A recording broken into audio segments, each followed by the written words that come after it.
तो जी मेरे भाई, कैसे हैं आप लोग। हम उम्मीद करते हैं कि आप लोग अच्छे होंगे।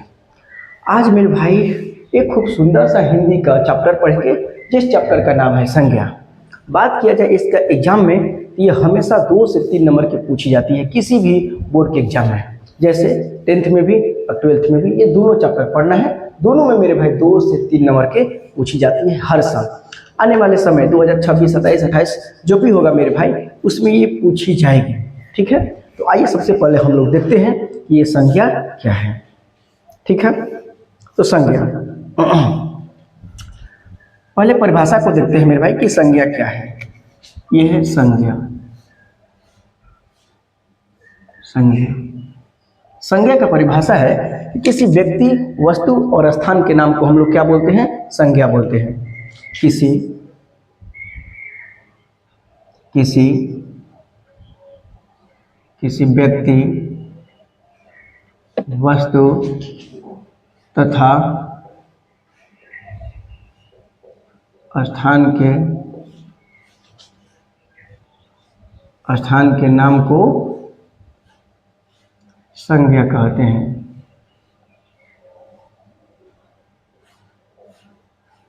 संज्ञा कहते हैं। कहने का मतलब है कि किसी व्यक्ति, वस्तु और स्थान के नाम को संज्ञा कहते हैं। बात किया जाए मेरे भाई एग्जाम्पल में, जैसे हम बात करते हैं, जैसे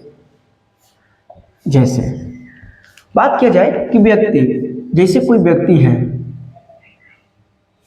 व्यक्ति है और उसका कोई नाम है। जैसे हम बात करें राम, राधा,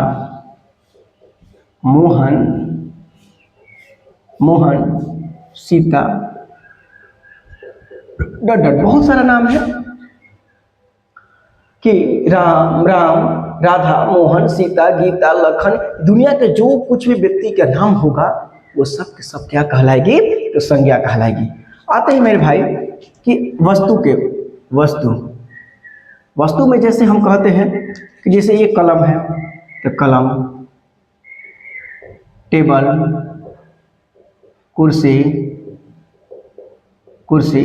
हाँ। बात किया जाए बोर्ड, बात किया जाए कुर्सी, कलम, कॉपी, किताब, दुनिया के जितने भी वस्तु है और उस वस्तु का नाम भी है मेरे भाई, नाम है, तो उस नाम को हम लोग क्या बोलेंगे? तो संज्ञा बोलेंगे। ठीक है, जैसे बात करते हैं स्थान के नाम। कोई स्थान का नाम है, स्थान, और उस स्थान में जैसे बात करते हैं हम कि गांधी मैदान, ये एक जगह का नाम है, गांधी मैदान। चिड़ियाघर, किला मैदान, बहुत सारा। आइए एक बार हम फिर से इसको समझाते हैं कि किसी व्यक्ति, वस्तु तथा स्थान के नाम को ही संज्ञा कहते हैं। जैसे व्यक्ति में राम, राधा, मोहन, सीता, गीता, लखन, दुनिया के कोई भी नाम हो उसको हम क्या बोलेंगे? संज्ञा बोलेंगे। जैसे वस्तु में आइए तो कलम, टेबल, कुर्सी, किताब, हाँ, पंखा, ये बोर्ड, ये सब क्या है? वस्तु है जिसका हम लोग उपयोग करते हैं और उसका नाम है मेरे भाई, उसी नाम को हम लोग क्या बोलेंगे? संज्ञा कहेंगे। आइए जैसे स्थान, गांधी मैदान, चिड़ियाघर, किला मैदान, जैसे यहाँ पर हम कहते हैं किला मैदान। जैसे हम बात करते हैं अपने गांव के काली माँ का मंदिर, हम लोग बात करते हैं जैसे छठिया पोखरा, ये सब एक जगह है, नाम है, उस जगह के नाम है मेरे भाई, तो उसी नामों को हम लोग संज्ञा कहते हैं। ठीक है, बात किया जाए संज्ञा के प्रकार। बात करते हैं संज्ञा के 5 प्रकार होता है। कितने प्रकार? 5 प्रकार होता है। संज्ञा के 5 प्रकार होता है मेरे भाई। पहला में है व्यक्तिवाचक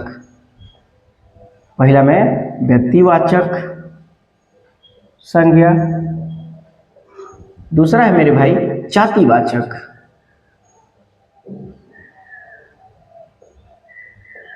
जातिवाचक संज्ञा। तीसरा है द्रवाचक,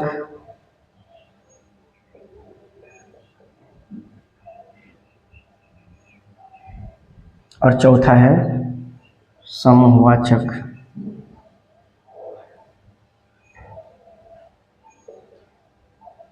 और पांचवा है भाववाचक संज्ञा, भाववाचक संज्ञा। हाँ, मेरा कहने का मतलब है मेरे भाई कि संज्ञा के 5 प्रकार होता है। पहला है व्यक्तिवाचक, दूसरा है जातिवाचक, तीसरा द्रव्यवाचक, चौथा समूहवाचक और पांचवा है भाववाचक संज्ञा। और आइए हम एक एक करके इन पांचों को समझते हैं कि आखिर व्यक्तिवाचक संज्ञा क्या है, जातिवाचक संज्ञा क्या है, द्रव्यवाचक संज्ञा क्या है, ये समूहवाचक क्या है और भाववाचक संज्ञा क्या है। तब तक आप मेरे भाई इन सबको देख लीजिए, ठीक है। आइए हम लोग पढ़ते हैं व्यक्तिवाचक संज्ञा के बारे में।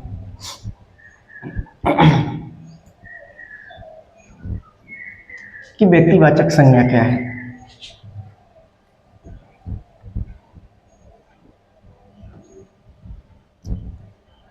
हाँ, आइए हम लोग व्यक्तिवाचक संज्ञा के बारे में पढ़ते हैं। ये पहला है व्यक्तिवाचक।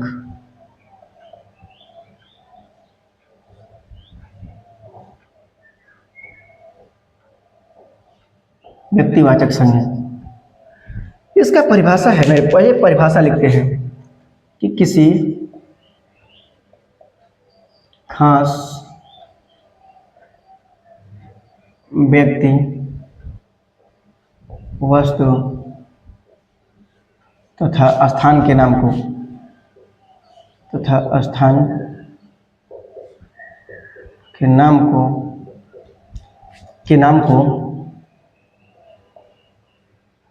व्यक्तिवाचक संज्ञा कहते हैं।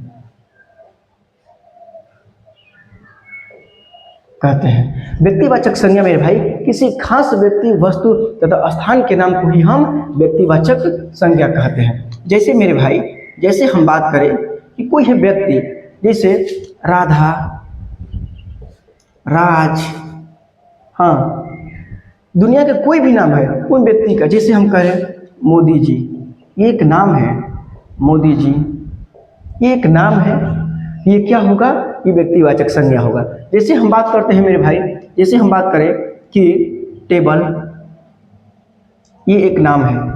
जैसे हम बात करते हैं मेरे भाई, कोई है फल, और फल का भी तो कोई नाम होता है, जैसे हम कहें आम, आम एक नाम है। जैसे हम मेरे भाई कहें फूल, फूल में कोई गुलाब है और गुलाब ये एक नाम है। जैसे हम कहें मार्च का महीना, हम कहें मार्च का महीना, ये तो मेरे भाई महीना का एक नाम है।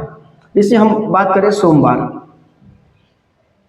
सोमवार ये क्या है, एक दिन का नाम है, तो ये क्या होगा, व्यक्तिवाचक संज्ञा होगा। जैसे हम बात करते हैं होली, होली, होली क्या है, क्या है, एक त्योहार है और त्योहारों का एक नाम है। जैसे बात करें दिवाली,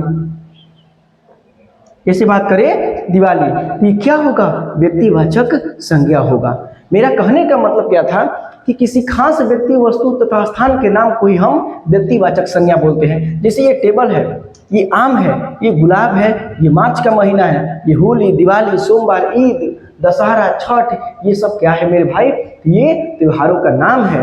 और जब त्योहारों का नाम होगा मेरे भाई, तो वो एक क्या होगा, वो एक आपका व्यक्तिवाचक संज्ञा कहलाएगा। समझे?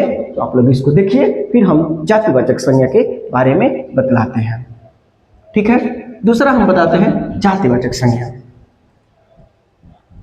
दूसरा क्या है, जातिवाचक संज्ञा। दूसरा क्या है, जातिवाचक संज्ञा।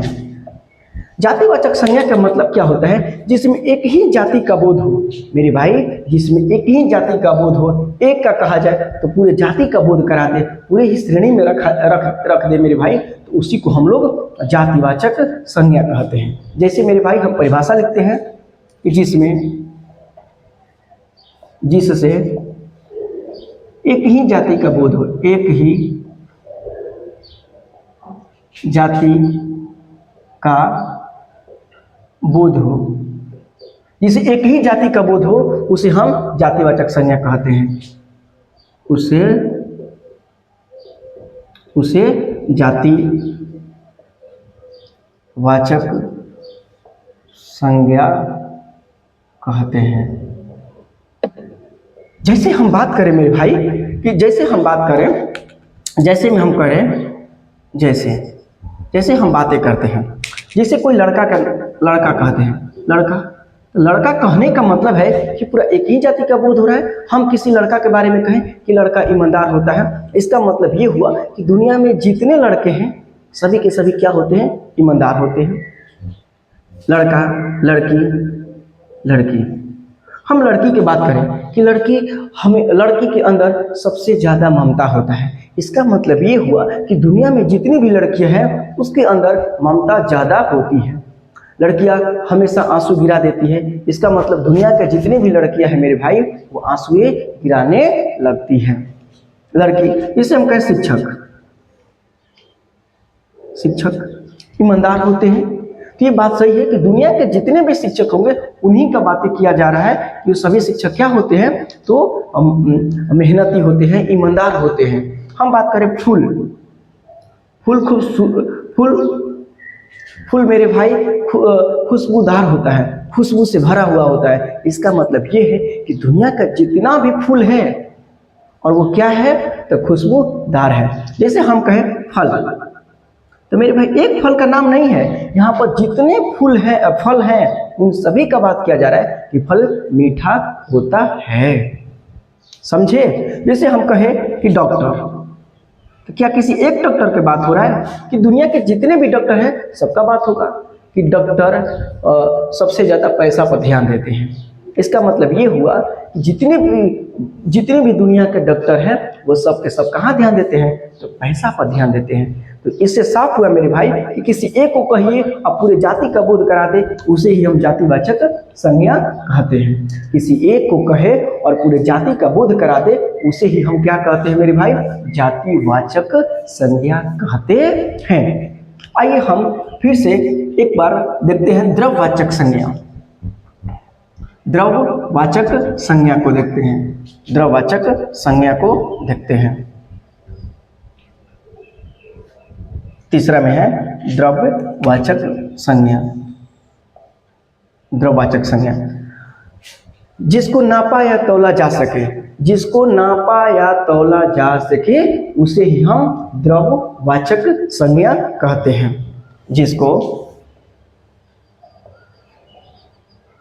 जिसको नापा या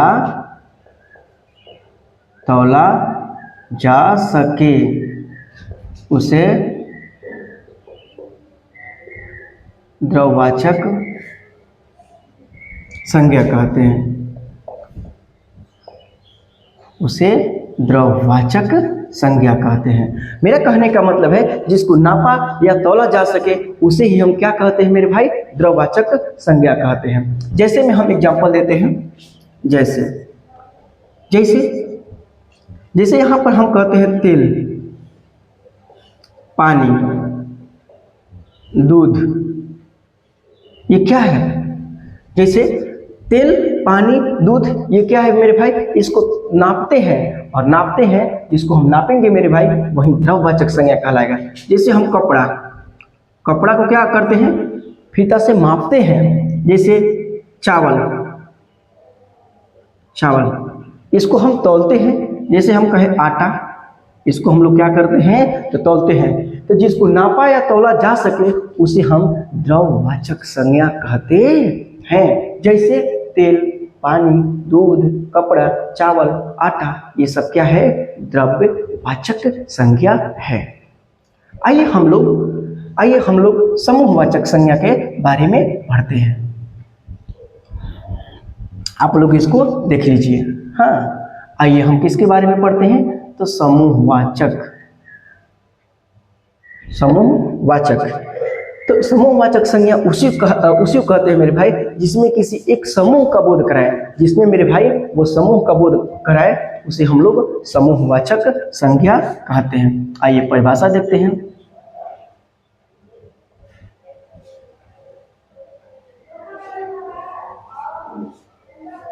जिससे समूह या झुंड का बोध हो, उसे समूहवाचक संज्ञा कहते हैं। संज्ञा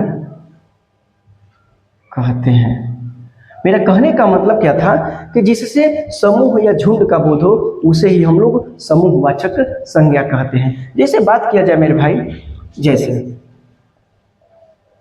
जैसे जैसे हम बात करें सभा। सभा क्या है? तो एक समूहवाचक संज्ञा है सभा, क्योंकि सभा में एक व्यक्ति नहीं होते हैं। जिसे कहे क्लासरूम, क्लासरूम, क्लासरूम में कोई एक छात्र नहीं होते हैं। जैसे हम बात करें मेला, क्या मेला में एक व्यक्ति होते हैं कि झुंड का बोध करा है। जैसे हम कहें गुच्छा, जैसे अंगूर का गुच्छा है, क्या उसमें एक अंगूर होता है मेरे भाई? वो एक अंगूर का गुच्छा ही होता है।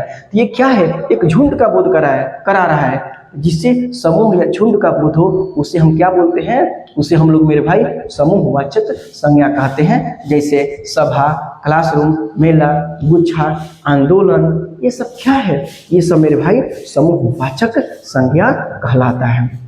इसको देखिए, फिर हम आपको अंतिम है मेरे भाई भाववाचक संज्ञा। अंतिम है भाववाचक संज्ञा। अंतिम क्या है मेरे भाई? भाववाचक संज्ञा। ये आपका अंतिम है भाववाचक,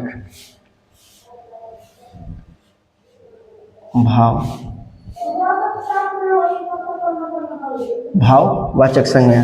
भाववाचक संज्ञा मेरे भाई वैसी जिसको मतलब महसूस किया जा सके, जिसको महसूस किया जा सके, जिसको छुआ या देखा ना जा सके, उसे ही हम क्या बोलते हैं? भाववाचक संज्ञा कहते हैं। जिसको महसूस किया जा सके, जिसको महसूस किया जा सके, देखा या छुआ न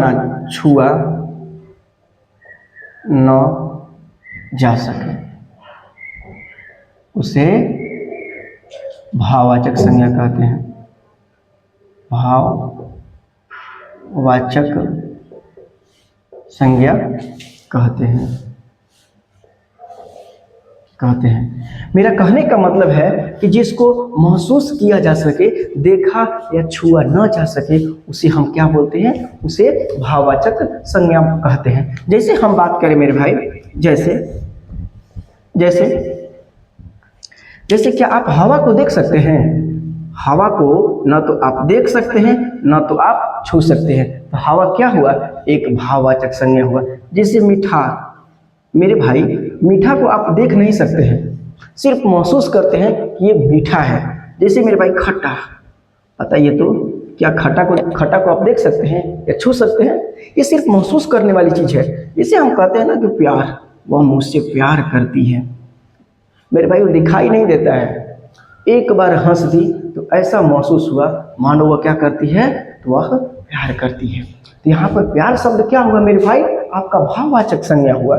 जैसे हम बात करें गुस्सा, क्या किसी के गुस्सा दिखाई देता है? नहीं, गुस्सा दिखाई नहीं देता है, महसूस होता है। तो मेरे कहने का मतलब है कि जिसको महसूस किया जा सके, देखा या छुआ ना जा सके, उसे हम लोग क्या बोलते हैं? तो भाववाचक संज्ञा कहते हैं। जैसे हम बात करते हैं गर्मी पड़ रही है और क्या हो रहा है? तो धूप हो रहा है। क्या हो रहा है? तो धूप। ये धूप क्या हुआ? ये धूप एक भाववाचक संज्ञा हुआ।